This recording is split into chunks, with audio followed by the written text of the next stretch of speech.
ಹಿನ್ನೆಲೆಯಲ್ಲಿ ನಮ್ಮದೇ ಪಕ್ಷದವರಾದಂಥ 6 ಜನ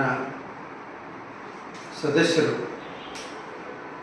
ಕಾಂಗ್ರೆಸ್ ಕಡೆ ಹೋಗಿ ಕಾಂಗ್ರೆಸ್ ಪರವಾಗಿ ಬೆಂಬಲ ಸೂಚಿಸಿ ಇವತ್ತು ಕಾಂಗ್ರೆಸ್ನವರು ಅಧ್ಯಕ್ಷ ಪದವಿಯನ್ನು ಪಡಲಿಕ್ಕೆ ಸಹಾಯ ಮಾಡಿದ್ದಾರೆ. ಅವ್ರ ಮೇಲೆ ನಾವು ಪಕ್ಷದ ವತಿಯಿಂದ ಮುಂದಿನ ದಿನಮಾನಗಳಲ್ಲಿ ಕಾನೂನು ಕ್ರಮ ಕೈಗೊಳ್ತೀವಿ. ಅವರ ಸದಸ್ಯತ್ವ ರದ್ದು ಮಾಡಲಿಕ್ಕೆ ವ್ಯವಸ್ಥೆಯನ್ನು ಮಾಡ್ತೀವಿ. ಅದೇ ಸಂದರ್ಭದಲ್ಲಿ ಏನು ಆಶಾ ಆಮಿಷಗಳಿಗೆ ಇವರೆಲ್ಲ ಕಾಂಗ್ರೆಸ್ ಮುಗಿದ್ದಾರೆ, ಸಪೋರ್ಟ್ ಮಾಡಿದ್ದಾರೆ. ನಿನ್ನೆ ಚುನಾವಣೆ ನಂತರ ಈ ಕ್ಷೇತ್ರದ ಶಾಸಕ ವಿಜಯಾನಂದ ಕಾಶ್ಯಪ್ನವರು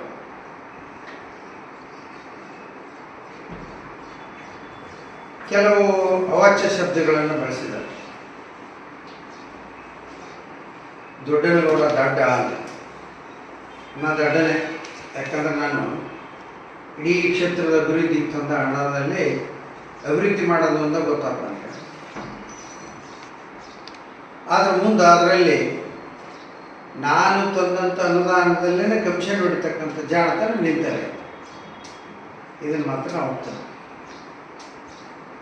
ಈ 24/7 ಕ್ಯಾಶಪ್ನವ್ರು ನೀವು, ಯಾಕಂದ್ರೆ ನನಗೆ ಬಿಲ್ಲಿ ತೂರೋದು ಸಾಲದಲ್ಲ, ಎಸ್ಪರ್ಟ್ ಅಡ್ಡೇನೂ ಸಾಲದಲ್ಲ, ಮರಳು ಲೂಟಿ ಮಾಡಿಸೋದು ಸಾಲದಲ್ಲ. ಹಾಡು ಹೊಗಳಿ ಇಲ್ಲೇ ಇನ್ಕಮ್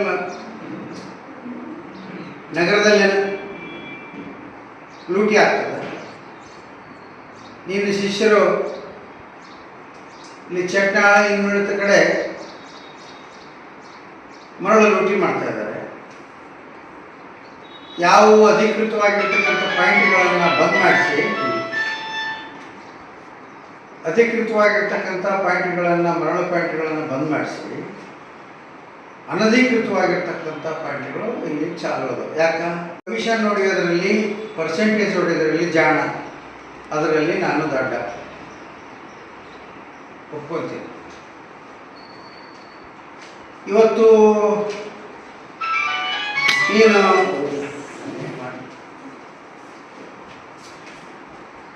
ಗುಂಡಾಗರ್ದಿ ನೈಚಲೆಗ ಅಂತ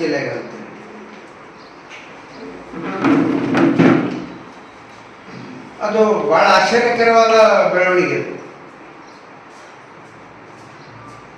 ಅದು ಭೂತದ ಬಾಯಲ್ಲಿ ಭಗವದ್ಗೀತೆ ಬಂದ. ಭೂತದ ಬಾಯಲ್ಲಿ ಭಗವದ್ಗೀತೆ ಬಂತು. ಹಂಗ ಗುಂಡಾಗರ್ದಿ ನೈಚಲೆಗ. ಗುಂಡಾಗರ್ದಿ ಕ್ಷೇತ್ರದಲ್ಲಿ, ಇಡೀ ಕ್ಷೇತ್ರದಲ್ಲಿ ಗುಂಡಾಗರ್ದಿ ಮಾಡೋದೇ ಬಹಳ ದೊಡ್ಡದಲ್ಲ. ಆದರೆ ಜನರ ಪ್ರೀತಿ ವಿಶ್ವಾಸ ಗಳಿಸೋದು ಮುಖ್ಯ. ಹೋಟೆಲ್ ನಿಮಗೆ ಹೆಚ್ಚು ಕಮ್ಮಿ ಆಗಿ ತಿಳಿಸಿರ್ಬೋದು, ಆದರೆ ಜನರು ಇಟ್ಟಿರ್ತಕ್ಕಂಥ ಗೌರವ ಬಹಳ ಮುಖ್ಯ. ನೀನು 3 ಗುಟ್ಟು ನಿಂತಿ ಅಂತೇಳಿ ನಾನೇನು 3 ಗುಟ್ಟು ನಿಂತಿಲ್ಲ. ನಾನು ಜನರ ಆಗುಗಳಿಗೆ, ಕಷ್ಟ ಸುಖಗಳಿಗೆ, ಜನರ ಒಂದು ಅನಿಸಿಕೆಗಳಿಗೆ ಸ್ಪಂದನೆ ಮಾಡ್ತಕ್ಕಂಥವ್ನು, ಅವರಿಗೆ ಗೌರವ ಕೊಡ್ತಕ್ಕಂಥ. ನಿಂತರ ಬಾಯಿ ಬಂದಂಗೆ ಹುಚ್ಚುಚ್ಚಾರ ಮಾತಾಡಿ ಗೌಡದ್ದಿ ಲೆಕ್ಕಾಗಿದ್ದಿ. ಹೌದು, ನಾನು ಲೆಕ್ಕಾಗೌಡ ಇಲ್ಲಂತೆ. ನೀನೇನು ಹೇಳು? ನಾ ಅಲ್ಲಿಂದ ನೀನೇ ಹೇಳ್ತಾರೆ ಲಿಂಗಸೂರು ತಾಲೂಕಿನಿಂದ ಬಂದವ ಬಂದ್ರೆ ಜನ ಲಿಂಗಸೂರು ತಾಲೂಕಿನಿಂದ ಬಂದಾರಂತ ನೋಡಿ ಹರ್ಸಿಲ್ಲ. ಜನರ ಪ್ರೀತಿ ವಿಶ್ವಾಸ ಗಳಿಸಿದ್ದಕ್ಕೆ 3 ಬೇರೆ ಹರ್ಸ್ಯಾರ. ಈ ಊರಿಗೆ ಎಂಥದ್ದು ಇದ್ರ ಗೂಟು, ಕರಕಟ್ಟ ಗೂಟ ಅಂತ. ಮತ್ತು ಸೋನಿಯಾ ಗಾಂಧಿನ ಯಾವ ಊಟ ಮಾಡ್ತೀವಿ? ಸೋನಿಯಾ ಗಾಂಧಿನ ಯಾವ ಊಟ ಮಾಡ್ತೀವಿ?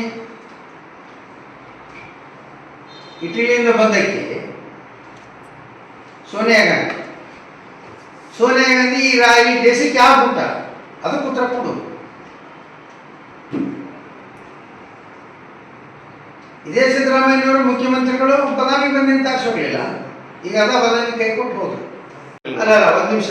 ಯಾವತ್ತೂ ಕೂಡ ನಮ್ಮ ಪಕ್ಷದ BJP ಬಿ ಫಾರ್ಮ್ ತಗೊಂಡು ಅವರೇ ಬಂದು ಎಪ್ಪಣ್ಣಂದು 4 ಮಂದಿ ಮುಖಂಡರು ಕರ್ಕೊಂಬಂದು ಇಲ್ರಿ ನನಗೆ ಟಿಕೆಟ್ ಕೊಡ್ರಿ ನೀನು ಟಿಕೆಟ್ ಕೊಡ್ರಿ ಅಂತೇಳಿ ಪೈಪೋಟಿ ಮಾಡಿ ಯಾರೋ ನಮ್ಮವರು ಕಡೆಯಿಂದ ರೆಕಮೆಂಡ್ ಮಾಡಿಸಿ ಇಲ್ಲಿ ಬಿ ಫಾರ್ಮ್ ಕೈಕಾಲು ಹಿಡಿದು ಬಿ ಫಾರ್ಮ್ ತೊಗೊಂಡು ಆಮೇಲೆ ಚುನಾವಣೆಗೆ ನಾವು ನಿಂತು ಅವರ ಎಲ್ಲರೂ ನಿಂತು ಚುನಾವಣೆ ಮಾಡಿ ಅಭ್ಯರ್ಥಿಗಳನ್ನು ಗೆಲ್ಲಿಸಿ ಕಳಿಸಿದ್ವಿ. ಈಗ ಅಲ್ಲಿ ಬೇರೆ ಕಡೆ ಹಣದ ಆಮಿಷ ಒಡ್ಡಿದ್ರು ಅಂತೇಳಿ ಇಲ್ಲಿ ವಿಶೇಷವಾಗಿರ್ತಕ್ಕಂಥದ್ದು ಮೊದಲನೇದು ಕನಿಕೇರಿ ಅಂತೇಳಿ ಏನದಲ್ಲ ಅವನಿಗೆ ಅಧ್ಯಕ್ಷಗಿರಿ BCMB ಬಂದಿರತಕ್ಕಂಥ ಅದೇ ಕೆಟಗರಿಯಲ್ಲಿ ಆಯ್ಕೆನೂ ಕೂಡ ಆಗಿರ್ತಾರೆ. ಅದೇ ಕೆಟಗರಿಯಲ್ಲಿ ಆಯ್ಕೆ ಆಗಿರ್ತಕ್ಕಂಥ ಅಭ್ಯರ್ಥಿ ಇದ್ದಾನಂತೇಳಿ ನಾವು ಹತ್ತಿರ ಮಾಡ್ಬೇಕಂತ ಯೋಚನೆ ಮಾಡಿದ್ವಿ. ಇನ್ನು ಅವನ ಆಮಿಷಕ್ಕೆ ಬಿಟ್ಟು ಹೋದ್ರ ಇಲ್ಲಿ ಅಧ್ಯಕ್ಷ ಮಾಡ್ತಾ ಹೋದ್ರೆ ಆಮಿಷಕ್ಕೆ ಬಿಟ್ಟು ಹೋಗಿ ಅಲ್ಲಿ ಹೋಗಿ ಅಧ್ಯಕ್ಷ ಅಂತಾನೆ ಇಲ್ಲ, ದುಡ್ಡಿಗೋಸ್ಕರ ಹೋಗಿದ್ದಾನೆ. ಇಲ್ಲಿ ಹಗಲು ರಾತ್ರಿ ಅಕ್ಕಿ ಕಳವು ಮಾಡಿ ಬಿಟ್ಟ ಜಕ್ಕ ಅವ್ರ ತಾಯಿನ ಏನು ಉದ್ದ ದಂದ ಇದೇ ಕಾಶಪ್ಪನವ್ರು ಅವ್ನಿಗೆ ಲಾರಿ ಹಿಡಿದಿದ್ರಲ್ಲ ಹೋಗಿ, ಹೌದೇ ಇಲ್ಲ? ಅಕ್ಕಿ ತುಂಬಿಕೊಂಡು ಹೋಗೋ ಲಾರಿ ನಡ್ಕೊಂಡು ನಿಂತಿದ್ರು. ಮುಂದೆ ಅಡ್ಜಸ್ಟ್ಮೆಂಟ್ ಆತ ಹೆಂಗಾತು,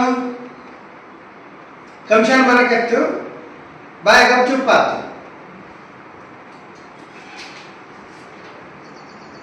ಆದ್ದರಿಂದ ಅವರೆಲ್ಲ ದಂಧೆಗೋಸ್ಕರ ಹೋದವರು, ಹಣದ ಆಸೆಗೆ ಹೋದವರು. ಈಗ ಗೊತ್ತಾಗುತ್ತೆ, ಇನ್ನು ಕೆಲವು ದಿನದಾಗ ಗೊತ್ತಾಗುತ್ತ ಹಣೆ ಬರ. ಅವ್ರು ಎಸ್ಟಿಮೇಟಿವ್ ಕೊಡ್ತಾರೆ ಗೊತ್ತಿಲ್ಲ, ಎಲ್ಲರಿಗೂ ಗೊತ್ತಿದ್ದು. ಜನ ಹೇಳಕ್ಕಾಗ್ತಾರ ಹೋಗೋ ಜನ ಮೆಂಬರ್ ಗೊತ್ತಿದ್ದು ನೀನು ಯಾಕೆ ಎಸ್ಕೇಪ್ ಮಾಡಲಿಲ್ಲ, ತಗೊಂಡೋಗಿಲ್ಲ ನಗರಕ್ಕೆ ಅಧ್ಯಕ್ಷ ಅಂತಂದು ಜನರ ಆರೋಪ ಇದೆ. ಅಲ್ಲಲ್ಲ, ಈಗ ನೋಡ್ರಿ, ನಾವು ಒಂದಿನ ಮುಂಚೆನೆ ಇಲ್ಲೇ ಒಂದು ವಾರ ಮುಂಚೆನೆ ನಾವು ಇಲ್ಲಿ ಇನ್ನೂ ಡೇಟ್ ಫೈನಲ್ ಆಗಿನ ಮುಂಚೆನೆ ಏನು ಮೀಸಲಾತಿ ಆದ ತಕ್ಷಣ ಮೀಟಿಂಗ್ ಕರೆದು ಹೇಳಿದ್ವಿ. ಅವಾಗ ವಿಶ್ವಾಸ ಕೊಟ್ಟಿದ್ರು ಏನಂತ, ಇಲ್ಲ ಎಲ್ಲರೂ ಇಲ್ಲೇ ಇರ್ತೀವಿ, ಎಲ್ಲರೂ ಹೊರಗಡೆ ಹೋಗ್ತಿರೋದು ಕೇಳಿದ್ವಿ, ಬ್ಯಾಡ್ರಿ ಹೋಗೋ ಬ್ಯಾಡ್ರಿ ಅಂತ ಹೇಳಿದ್ವಿ. ಇಲ್ಲಿ ಯಾಕಂದ್ರೆ ಇಲ್ಲಿ ಆಮಿಷ ಹೊಟ್ಟಕ್ಕೆ ಅವಕಾಶ ಇಲ್ಲ. ಅಲ್ಲ, ಇಲ್ಲಿ ನಾವು ರೊಕ್ಕ ಕೊಡ್ತೀವಿ, ನೀವು ಇಲ್ಲೇ ಅಂತ ಹೇಳಕ್ಕಾಗಲ್ಲ. ನಮ್ಮ ಪಕ್ಷದವ್ರು ಅದ, ನಮ್ಮ ಪಕ್ಷದವ್ರಿಗೆ ನಾವು ದುಡ್ಡು ಕೊಡ್ತೀವಿ, ನಿಮ್ಗೆ ದುಡ್ಡು ಕೊಡ್ತೀವಿ, ಇಲ್ಲೇ ಅಂತ ಹೇಳ್ತಾರೆ. ನೀವೆಲ್ಲಿಂದ ಬಂದಿರೋದು, ನಿಮ್ಮ ತಾತ ಎಲ್ಲಿಂದ ಬಂದ ಗೊತ್ತಿಲ್ಲ. ಹಾವೇರಿಯಿಂದ ಮಂಡಳ ಮಾರಕ್ಕೆ ಬಂದರು. ಇತಿಹಾಸನೇ, ಯಾವನ ಎಲ್ಲಿ ಬಂದಾನ ಅದು ಮುಖ್ಯ ಅಲ್ಲ, ಯಾವನ ಎಲ್ಲಿ ಬಿಟ್ಟೇನ ಅದು ಮುಖ್ಯ ಅಲ್ಲ. ಮುಖ್ಯ ಇರೋದು ಎದೆ ಮುಟ್ಕೊಂಡು ನೋಡು, ಇಲ್ಲ ಒಂದೊಂದು ಯೋಜನೆಗೆ ಹೋಗಿ ಅದ್ರ ಮುಂದೆ ನಿಂತು ಇದು ಯಾರು ಮಾಡಿದ್ದಂತೇಳಿ ನೀನು ಆತ್ಮಸಾಕ್ಷಿಗೆ ಕೇಳ್ಕೊ. ಆತ್ಮಸಾಕ್ಷಿ ಅನ್ನೋದು ಇದ್ರೆ ಅದನ್ನೂ ಇಲ್ಲಂತ ಅನ್ಸುತ್ತೆ ನನಗೆ. ಇರ್ತಾರೆ ಎಲ್ಲ ಈ ತಾಲೂಕಿನಲ್ಲಿ ಆಗಿರ್ತಕ್ಕಂಥ ಎಲ್ಲ ಯೋಜನೆಗಳ ಮುಂದೆ ಹೋಗಿ ನಿಂತು ನೋಡು. ಇಲ್ಕಲ್ ನಗರ 24/7 ಮಾಡಿದ್ದಾರೆ ಅವರು, ಹುಣಗುಂದ ಇಲ್ಕಲ್ಲಿ ನೀರು ತಂದವ್ರು ಯಾರು, ಈಗ ಇಲ್ಲಿ ಹುಣಗುಂದಾಗ 24/7 ಮಾಡಿದವರು ಯಾರು, ಕಾಲೇಜ್ ಮಾಡಿದವರು ಯಾರು, ಹೈಸ್ಕೂಲ್ಗಳು ಮಾಡಿದವರು ಯಾರು, ನೀರಾವರಿ ಯೋಜನೆಗಳನ್ನು ಮಾಡಿದವರು ಯಾರು, 65,000 ಎಕರೆ ನೀರಾವರಿ ಯೋಜನೆ ತಂದದ್ದನ್ನ ಹಾಳು ಮಾಡಿದ್ದವ್ರು ಯಾರು? ಅಷ್ಟೇ ಅಲ್ಲ, ನಿನ್ನ ಹಣೆ ವರ್ಷ ತಿರುಗಿ ಮಳೆಗಾಲ ರೈತರು ಸಸಿ ಹಾಕ್ಯಾರ. ಸಸಿ ಹಾಕಿ ನೀರು ಕೇಳಕತ್ತಾರ, ಕಾಲುವೆ ನೀರು ಬಿಡಿಸ್ರಂತ ನನಗೆ ಫೋನ್ ಮಾಡಕತ್ತಾರ. ಏನಾರ ಮಾಡಿ, ನೀವಾರ ಏನಾರ ಮಾಡಿ ಹೇಳಿ ನೀರು ಬಿಡಿಸಂತ. ನಿನ್ನ ಹಣೆ ಬರ್ಕ ಒಂದೇ ಒಂದು ಮೋಟರ್ ಚಾಲು ಐತೆ ಮರವಳ್ಳಿ ಲಿಫ್ಟ್ನಲ್ಲಿ. 4 ಮೋಟ್ರ್ ಬಂದವ, ಸುಟ್ಟಾಗ್ಯವ, ರಿಪೇರಿ ಅದಾವ. 3 ಮೋಟ್ರ್ ರನ್ನಿಂಗ್ ಇರಬೇಕು, 2 ಮೋಟ್ರ್ ಸ್ಟ್ಯಾಂಡ್ ಬೈ ಇರಬೇಕು. ಒಂದು ಮೋಟ್ರ ರಿಪೇರಿ ಮಾಡಿಸಂತ ಯೋಗ್ಯತೆ ಇಲ್ಲದಂತ ನೀನೊಬ್ಬ ಶಾಸಕ ಅಭಿವೃದ್ಧಿ ಮಾಡ್ತಾನಂತೆ. ಅಭಿವೃದ್ಧಿ, ಆ ಅಭಿವೃದ್ಧಿ ನೋಡಿ ಇತ್ತಿಂದ ಒಡೆ ಬಂದಾರ. ಹಣದ ಆಸೆ ತೋರಿಸಿದ್ದು ಒಡೆ ಬಂದಾರ. ಅವ್ರಿಗೆ ಮತ್ತೆ ಸಗಣಿ ತಿನ್ನಿಸ್ತಿದ್ದೇನೆ ಗೊತ್ತಾಯ್ತು. ನಾನು ರೈತರು ಅಲ್ಲೇ ಮೆಣಸಿನ ಅಗಿ ಹಾಕ್ಯಾರ, ಒಣಗ್ತಾವ್ರಿ. 45 ದಿವಸ 50 ದಿವಸ ಆಯ್ತು. 45 ದಿವಸದಾಗ ನಾವು ಹಚ್ಚಬೇಕು, ನೀರು ಬಿಡಿಸಿದ್ರೆ ಸಾಹೇಬ್ರ ನನಗೆ ಫೋನ್ ಮಾಡ್ಯಾರ. ಈಗ 4 ದಿವಸದಿಂದ ಈಗ ಕೇಳಿದ್ರೆ 3. ನಾನು ಫೋನ್ ಮಾಡಿ ಕೇಳಿದಾಗ ಹೇಳಿದ್ರೆ 1 ಮೋಟ್ರ್ ಇರ್ತಂತ. ಈ 1 ಮೋಟ್ರ್ ಚಾಲು ಮಾಡಿ 2 ದಿವಸ ಆಗಿದೆ, ಒಂದೇ 1 ಮೋಟ್ರ್. ಇನ್ನು 2 ಮೋಟ್ರ್ ಅಲ್ಲೇ ಪಕ್ಕದಲ್ಲಿ ಮುದ್ದೆ ಒಳಗೆ ಹೋಗಿ ARBC ಎಷ್ಟು ಕೊಟ್ಟು ಚಾಲು ನೋಡಿ.